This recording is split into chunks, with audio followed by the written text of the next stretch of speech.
এবার আসুন অ্যাডোব ইলাস্ট্রেটরের খুব জনপ্রিয় এবং বহুল ব্যবহৃত একটি টুল নিয়ে কাজ করি, এবং এই প্যানেলটির নাম হচ্ছে প্যাথ ফাইন্ডার। উইন্ডোতে গিয়ে আপনি জাস্ট এখান থেকে path finder shift control F9 এখানে ক্লিক করলেই প্যাথ ফাইন্ডারটি দেখতে পাবেন। প্যাথ ফাইন্ডটির দুটি অংশ রয়েছে, একটি হচ্ছে আপনার শেপ মোড, আরেকটি হচ্ছে প্যাথ ফাইন্ডার। এবার আমরা শেপ মোড নিয়ে কাজ করব। প্রথমে এখান থেকে জাস্ট ইলিপস টুল সিলেক্ট করে এখানে দুটি অবজেক্ট আমরা ড্র করব, এবং এই দুটি অবজেক্টের কালার একটু ব্যতিক্রম করে আমরা এখানে রাখি। তারপর আমরা এই দুটি অবজেক্টকে একই সাথে সিলেক্ট করব। এখানে আমরা দেখতে পাচ্ছি মার্জ অথবা ইউনিট। মার্জ করা বা ইউনিট করা মানে এই দুটি অবজেক্টকে একটি অবজেক্টে পরিণত করতে হবে, এমন কোনো অপারেশনের ক্ষেত্রে আমরা এটি করতে পারি, অথবা তিনটি অবজেক্টও থাকতে পারে। সেই সময় আপনি তিনটিকে সিলেক্ট করবেন।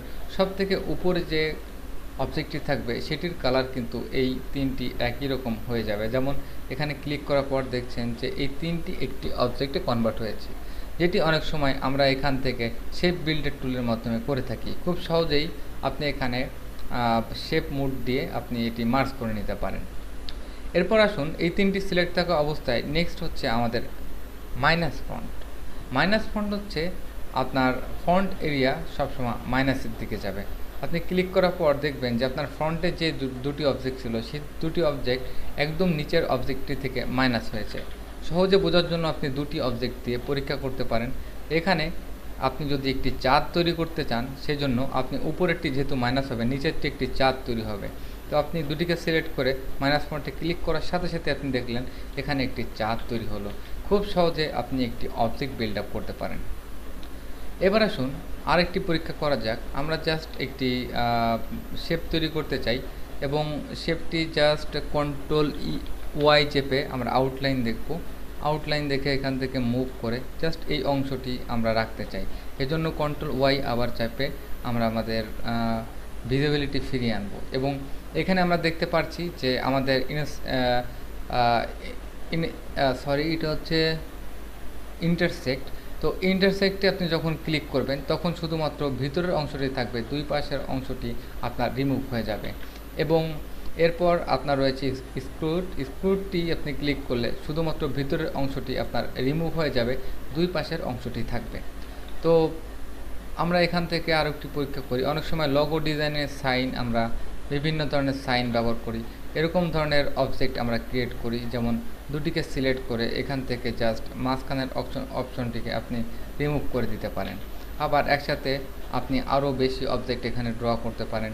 ড্র করার পর আপনি জাস্ট তিনটি অবজেক্টকে এভাবে ড্র্যাগ করে সিলেক্ট করার পর আপনি জাস্ট এভাবে একটি লোগো সাইন তৈরি করতে পারেন, অথবা এখান থেকে জাস্ট আপনি আপনার ওভার যে এরিয়াগুলো রয়েছে আপনি বিশেষ করে ইন্টারসেক্টের মাধ্যমে সেটিকে রিমুভ করে নিতে পারেন।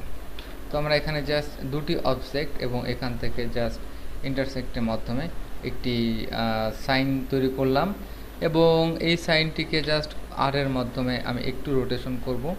রোটেশন করে এটির ভেরিয়েশনটি চেঞ্জ করব, এবং এখান থেকে আমি আর কিছু অপশন অ্যাপ্লাই করব। তার মধ্যে আমি ট্রান্সফর্ম নয়, আমরা এখান থেকে অ্যাপিয়ারেন্স এবং এখান থেকে জাস্ট মাল্টিপ্লাই সিলেক্ট করব। এবার আমি কন্ট্রোল ডি চেপে কয়েকটি বার কপি করব, এবং আশা করি যে এটি একটি লোগো সাইন তৈরি হবে। এবং এটির পর আপনি এখানে টাইপ করতে পারেন দিস ইজ মাই লোগো।